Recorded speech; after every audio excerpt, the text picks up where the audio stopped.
Hello, listeners, and welcome to another exciting episode of Standing Post.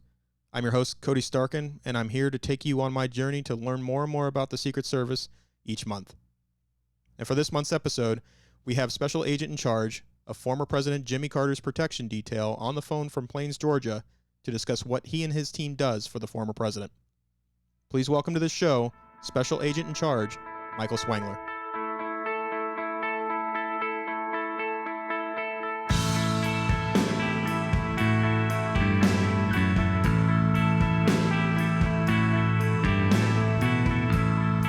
Sir, welcome to the show. I appreciate you, having a conversation with me about the topic today and what we're discussing. But before we get into that, can you introduce yourself to the listeners?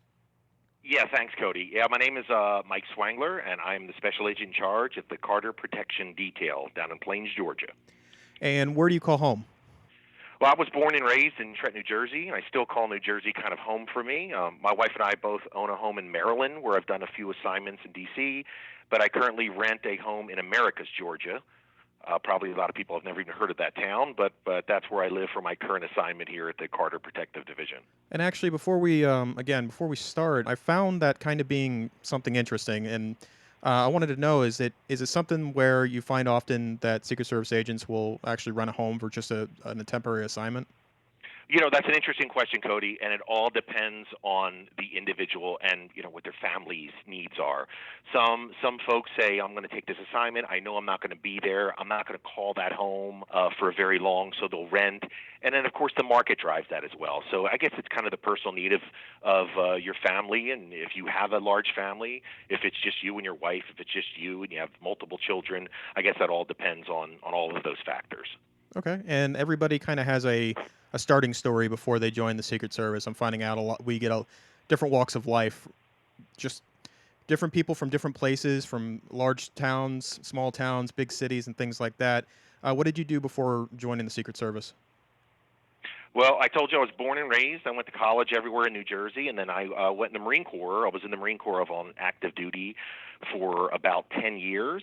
I actually served the first 4 years of my career on HMX. That's the Presidential Helicopter Squadron that's out of Quantico, Virginia. I was there during President Reagan and President Clinton's administrations. That's a long time ago.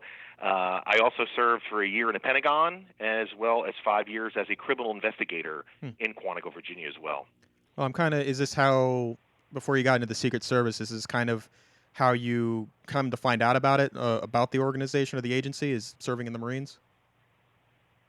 Yeah, well, for me it was. I mean, I knew about the Secret Service long before that, and I know our recruiting staff at headquarters does a really good job at messaging that out as well. Because we get folks from all kinds of all walks of life, and that's what makes us special in the Secret Service. That we get folks from all different education levels and backgrounds and pieces of experience. You know, I was in the military. A lot of guys are. Some guys were local cops. Other guys, came out of the education. So we just get, it's nice having that nice blend. I think that's what makes the Secret Service a great place to work. And I'm sorry to put you on the spot here, but do you have any memories or any things you'd like to share with the listeners during your time in the Marines? You know, I'll tell you, back when I was in the Marine Corps, you had to come on. You know, things have changed now. Folks are actually doing 20 years of a career, and they can retire and come in. When I came on in 1997. That was not the case. I still have the letter from the former director, Merletti, telling the Commandant of the Marine Corps that I couldn't be in the active reserves because I was joining the Secret Service. So it was a different world then. So my 10 years of active duty, obviously I bought that back, but I would have stayed in the Marine Corps, and it was the Secret Service was my ultimate goal, and that's why I actually got out of active duty. Okay. And so, Yeah. Okay, yeah. And so why the Secret Service? Like, why was that specific, or why did you choose to join this agency? Well, I'll tell you, Cody, the question should be why not the Secret Service? Because, our organization is made up of some of the most dedicated men and women I've ever had the pleasure to work with. Some of the worst places on earth that you can travel with the Secret Service can end up being just great trips because of the folks that you're with, and just makes it a good time. So even when you think, oh my goodness, we're in the middle of nowhere and it's horrible and we can't eat the food, and people are getting sick just from brushing your teeth with the water, they could be great trips just because, like I said, of the men and women that we have around us. And there's and again, I'm always curious about why people choose the path they did and how they kind of find out about the Secret Service and how they come to start working here. So, again, you already said why the Secret Service. So I guess my next question is why did you want to become a special agent? Yeah, well, for me, that was the only vision I had. I was when I was very young, when I was in the seventh grade. I always loved the Secret Service. Even then, that's when there was the assassination attempt on Ronald Reagan. Mm. I read all the books, I saw all the movies. It's what I always wanted to do, and my lifelong love of coin collecting and currency also boosted my interest. I've been collecting coins and currency since I was 10 years old, and I just love dealing with the money and that, and being that financial edge of what the Secret Service was on top of. Even back, I love hearing the old Secret Service stories. You should research some of them. Mm-hmm. Back in the 1800s, when we were doing these old coin cases, the art of actually making the money, whether it's real or otherwise. I just have a fascination about it. Okay, so I have to ask then, favorite book or movie that you found on the Secret Service? Oh, I love. I got to tell you, I love In the Line of Fire, but I love the old Ronald Reagan ones, though. Secret Service of the Air. Mm-hmm. They were made in the '50s, and a lot of people have never even heard of them. But there's some really great old classics out there that you can read. Okay, and then my next question to follow up is the best coin that you have. Oh, well, this one. I'm a little crazy with buying the coins. Mm-hmm. So I actually own an 1856 Flying Eagle pattern. I paid about $30,000 for it a few years ago. Okay. And everybody always says, "You paid $30,000 for a penny?" And I say, "Yes, I did." But the prices of those go up astronomically over a few years. But I love the engraving and the artistic knowledge that goes into actually producing a coin. Oh, absolutely. And that, I mean, if it means something to you, obviously, that it doesn't matter what the cost is. So, I mean, no, that's awesome. That's one of the things that I've learned going through the Secret Service is like on both sides of it, of how to make the coin, that you have the people that do it the right way and do it legally, and producing these coins, and the art of making the mint to stamp the coins, and then like learning also too the criminals out there do the same thing where they're going through the same process, albeit it might be a little bit harder, but learning how they actually do the molding and the stamping process so that they can make the counterfeit. So. Oh, sure. I mean, but again, coin counterfeiting and altering of a coin was done so often many years ago when we actually had gold and silver coins circulating, obviously. But nowadays there still is. There still are the evildoers that will manipulate coins for the numismatic value. You take I know we're getting into the weeds of this stuff, but if you take a simple coin and change its mint mark, it could be worth thousands of dollars, in the right circulating coin. So you do have a lot of fakes out there in the coin collecting world now. Not so much in commerce, but definitely in the numismatic world of coin collecting. Yes, I've been a master numismatic for years. I've been doing it since I was 10, and I love it. But it's funny. Did you ever hear the term? Did you ever hear the term when somebody says, "Hey, I'm just joshing you"? Mm-hmm. Yeah. You know that's a Secret Service term, right? I do not. Yeah, so so this is an interesting story. So you got me talking about coins now. In 1883, we came out with the V nickel. It was a nickel with just a Roman numeral V on the side for 5. Okay. So they didn't have the word cents underneath it. So a guy named Josh Tatum started dipping them in coin, and he would read the edges, and he would be passing them as $5 pieces. The Secret Service arrested him. At trial, he had said he was, I believe he was a deaf mute. He was hard of hearing, and he said, I was just doing it as a joke, and they were accepting it. So that's where the term "joshing you" comes from. I'm just joshing you. His name was Josh Tatum. Oh man, now see, I'm learning something new every day. Thank you. No, that's awesome. Yeah. But people say it all the time, and I was like, hey, did you know that's a Secret Service related term? And nobody ever knows that. So anyway, I'm sorry. I get off. Don't get me crazy. Don't you get me started. That's okay. If I can find room here on the podcast, I'll let them know that they heard it here first. That's right. Mike, we have you on as the first special agent in charge of a former president's detail here on the show, and I was hoping maybe you can go through some of the general concepts, the roles, what you do, and what the special agents that are assigned under you do in this detail. Yeah, sure. Like any other OPOSAC, I ensure the overall safety of our protectees, and we have two here. We have obviously Mr. and Mrs. Carter, as well as the smooth operation of all the security measures that are in place 24 hours a day, 7 days a week, 365 days a year, just like every other detail. I also take care to ensure all of our personnel remain compliant with all of our training, policies, procedures, and the like, those issues. But I'm also responsible to coordinate and deconflict directly with our protectees. The Carter Center, the president's staff. The president's very active in the church, so we work very closely with the church members, the Park Service, who oversee the maintenance of the compound, because this is already a National Historic Site. Okay. And I believe President Carter is the first president ever to reside outside of the White House at a National Historic Site. I didn't know that. Like, as far as, did he, I guess to help me understand this, did he put in, or did somebody state that was becoming a national park? Like, do you know who goes about doing that? Yeah, I think he already. I'm sorry to interrupt you, Cody, No. but so he already gave the property. He already donated his home, his boyhood farm, and the current property where I'm sitting at right now, calling you from, as a National Historic Site. So the Park Service literally owns the property where we're all sitting down here, including the president and Mrs. Carter's home, and they take care of all the grounds, the outside. But we, because they're still living in the home, the Secret Service is still responsible for securing it, and we do. We have the big fence around there, and oddly enough, the wrought iron fence we have around this compound, I was told was brought from Nixon's compound. Okay. So I guess we were making really good use of our resources. So if I'm a special agent, when's the first opportunity that I can apply or bid for this type of detail that you're a part of? Oh, sure. The needs of the service will always lend a hand in that decision. But basically, after an agent completes their Phase 1 assignment, OPO will coordinate with INV and some of the other divisions to push manpower into their Phase 2. Additionally, a Phase 2 agent, once they've completed 4 years on another Phase 2 assignment like PPD or VPD, they can opt in to come to a former detail for an additional 4 years. I have a great mix here, by the way, in Plains, of personnel who have come directly from Phase 1 assignment, as well as I have former PPD folks and former VPD folks. I also have agents, TLEs, and APTs that have transferred from other former details, to include Ford, Reagan, Bush 41, and Bush 43. So we have a nice mix of folks that have come from all sides of the protection world. And so this type of protection post-presidency wasn't always around.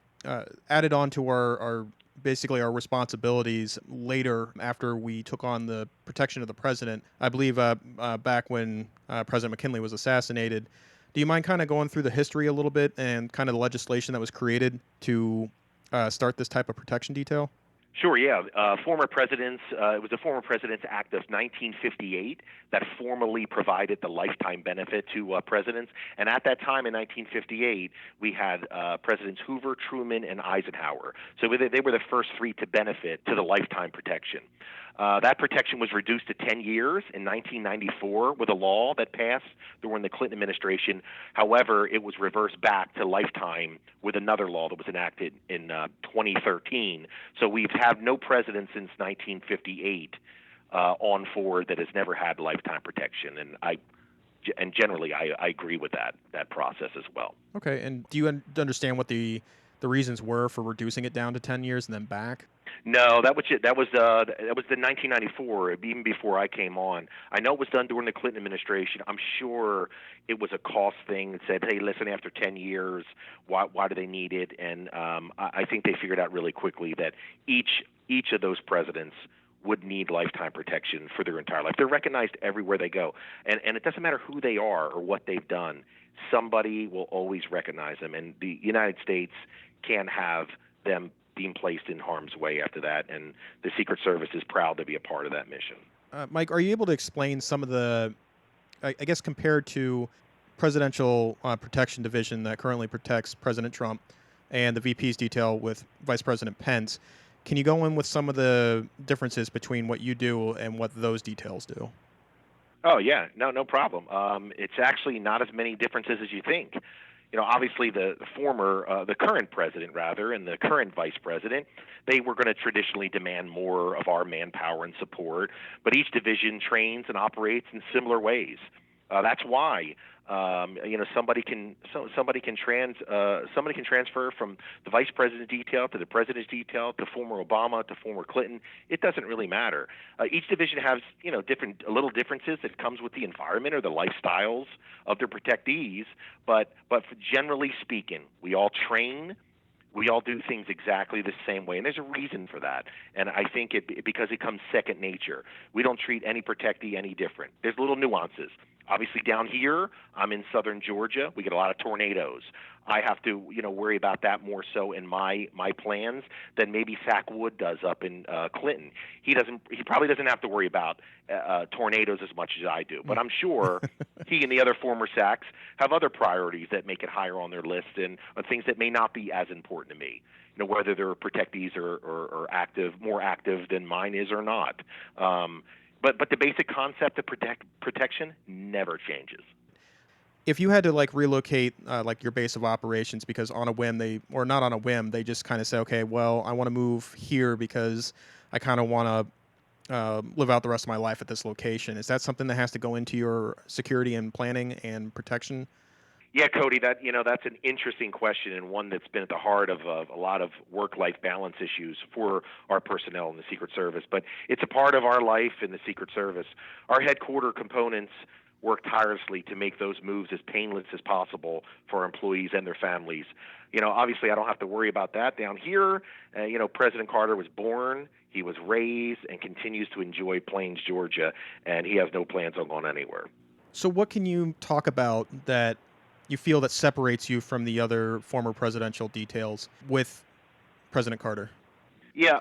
CPD is facing an incredible landmark this January.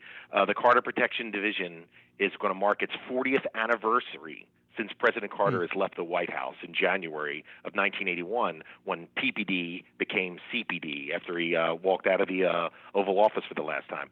And I believe that President and Mrs. Carter holds the record now for having the longest relationship with us. It's been a wonderful journey, I think, for them and for the Secret Service as well.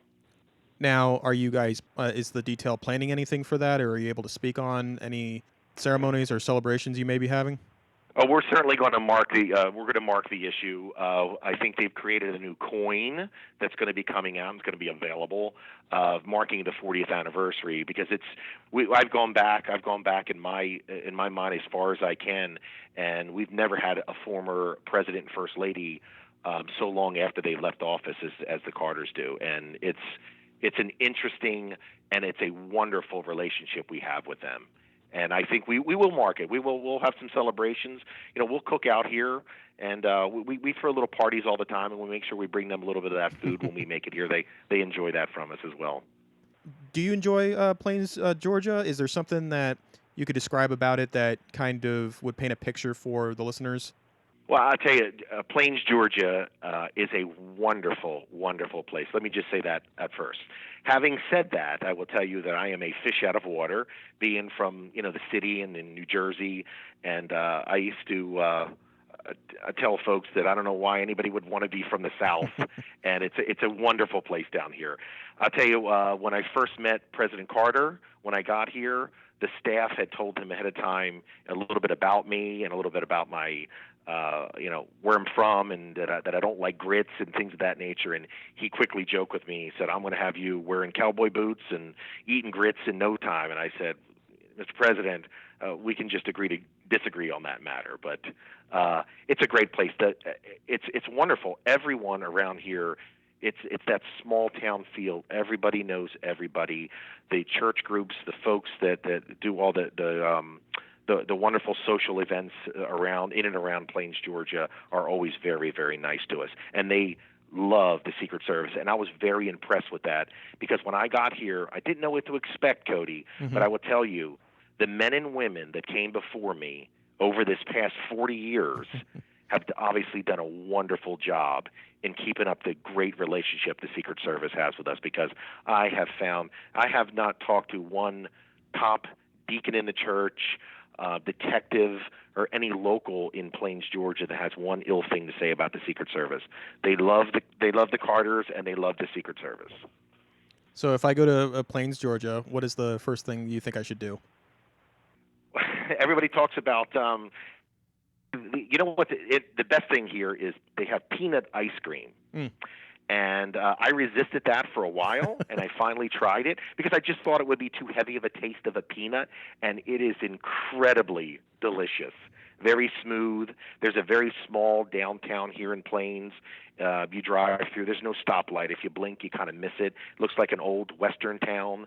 We are surrounded by cotton and peanut farms, and there's a couple little shops, and that's about it. They have a train that comes in that tours, that comes from some of the surrounding cities. A lot of school children come in. They learn about his boyhood farm, his presidency. They actually turned his high school into a museum that the Park Service runs. It's a wonderful museum, in fact. And I was joking with the superintendent of Park Police that they need to do a 40th anniversary. They need to do a Secret Service display for us there. And she said, absolutely, if you want to help us with that, we can do that for you. So it's a wonderful place to visit. It's just tough to get to. It's one of those places that we used to describe as you can't get there from here. Oh, okay. No, fair enough. Definitely, it sounds like a box I need to check to at least, experience those like the ice cream and just seeing what the town's all about. So, no, thank you for Yeah. describing that.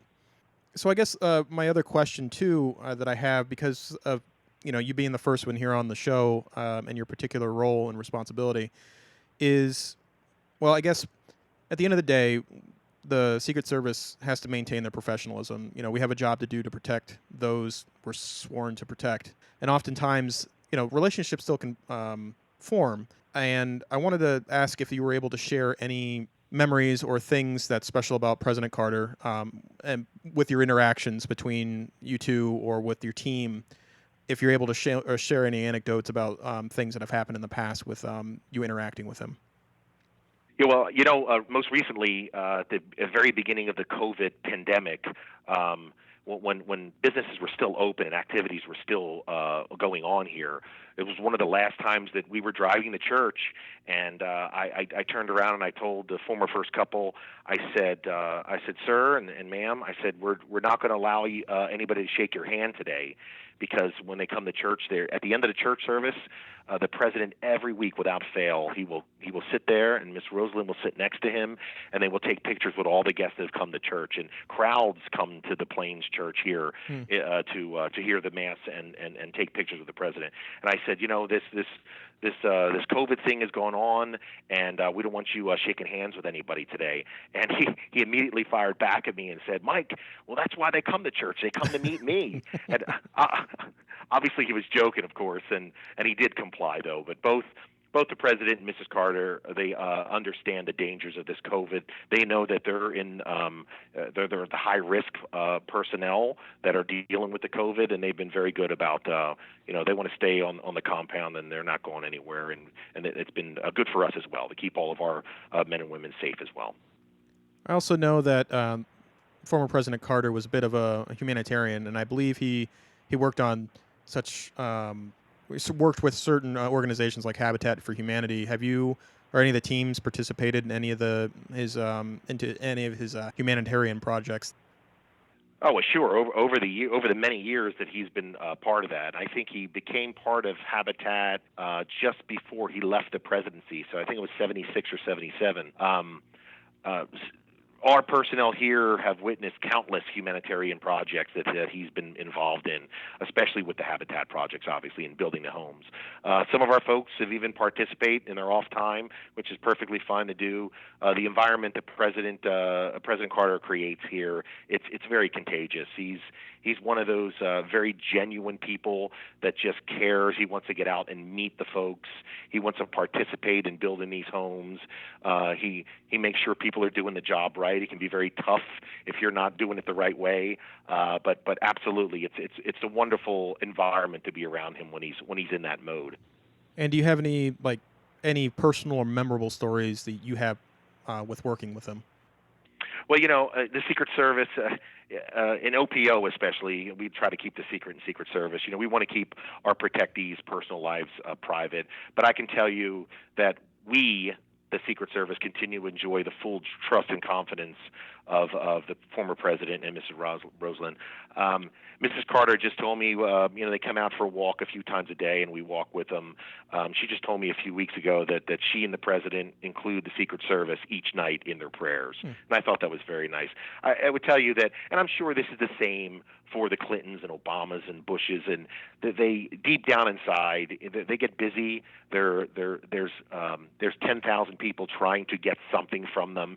They appreciate every single thing that the men and women of the Secret Service do. They know we're here 24/7 for them.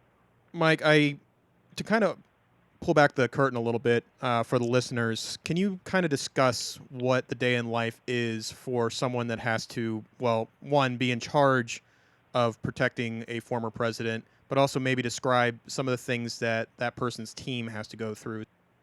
Sure. As the special agent in charge of the program here in the division of the Carter Protective Division, like the Secret Service, I too have a twofold mission. First, my responsibility to the protectees, right? And then the part that I really enjoy even more, my responsibility to the men and women of CPD, the guys and gals that are out there doing the frontline work. I'm honored to have been selected to lead such a great group of men and women here. It's an awesome responsibility and one that I don't take very lightly. Their successes become my successes. I want to do everything I can to ensure their needs are met. Promotions, training, work-life balance, follow-on assignments. I'm where I want to be. So now I can actually use my energy and spend it on those who get the job done for us every day, the dedicated workforce. Now, we had talked about before that, or at least you had mentioned that a lot of these protection assignments are not necessarily exactly the same, but the processes and the procedures to go about your day-to-day business is the same, so that it's an easy transfer for an individual to go to different protection details. Is there room to grow or to be able to introduce new ways of doing things that might not necessarily apply today, in a sense, or like to be able to improve that protection detail? Oh, well, you know what? That's an interesting question, Cody, but you're going to make me put on my former RTC hat. I'll tell you, the training center, Mr. Ball and his entire group of personnel there, they're always looking at innovations and ways to do things better and differently. We're always looking at ourselves in the mirror and saying, how can we do it better? We don't want to wait for a failure till we say, well, what went wrong? How do we fix that? We want to fix it now, especially with new technologies and things changing very, very quickly. The Secret Service is always trying to stay in the forefront of all of those innovations. And so when you're looking for new special agents to come on to the protection detail, what kind of person does it take to live the life of a special agent protecting a former president? Well, we start that when we hire folks in the training. We tell them, at their home interview what life is like in the Secret Service. And, they don't have to go out of the way to get to the detail they want to get. All they have to do is just do their job, learn, keep their eyes open, and ask lots of questions. We have a great leadership team in the Secret Service in every field office and RO and headquarters assignments. There's always places to learn, and if everybody just does their job and cooperates with each other, you can get where you want to get. I always tell the new agents and new officers come through, you don't have to go out of your way to get where you want to go. You will get where you want to go. Just do your job. The time will come for you. And so I'm an APT. I'm always curious about this because if I was in a position where I was at today, I would probably not have an opportunity to understand what you do on a day-to-day basis. Is there anything else that you want to mention to the workforce that, any messages or things that you might want to let us know about, who you are, what your team does, I guess the job that you do? Is there anything that you want to pass on to us?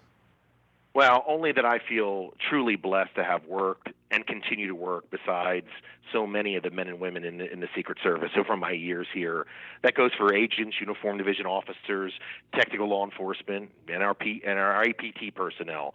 like my comrades in arms from my days in the Marine Corps, you become a family. We share our successes together. We laugh, we cry, we struggle, and we get through the tough times collectively. And we share and celebrate all those successes together, just like any other close family does. And for the listeners of the listeners of the podcast and those who are just coming on and maybe this is their first episode, is there any thoughts or anything that you'd like to let them know about? Well, only then, again, I told you I'm sitting down here in the middle of Plains, Georgia, and I think all the listeners should know that from here, the men and women of CPD have been watching the response the Secret Service has been doing with the COVID pandemic. And our adaptation to the new normal that we have, and our folks on the front lines during this most recent unrest. I am so proud to be a part of this organization. We are so well respected from others who watch in awe at a distance while we do the work. And I'll tell you, if I had to do it all over again, I wouldn't have changed a single thing.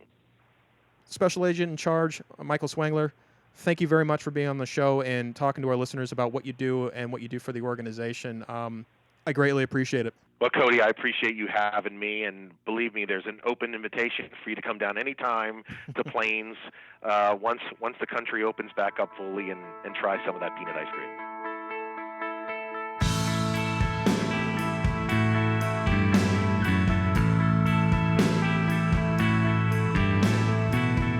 If you want to know more about the Secret Service or how to join, go to www.secretservice.gov. Until next time, listeners, stay vigilant.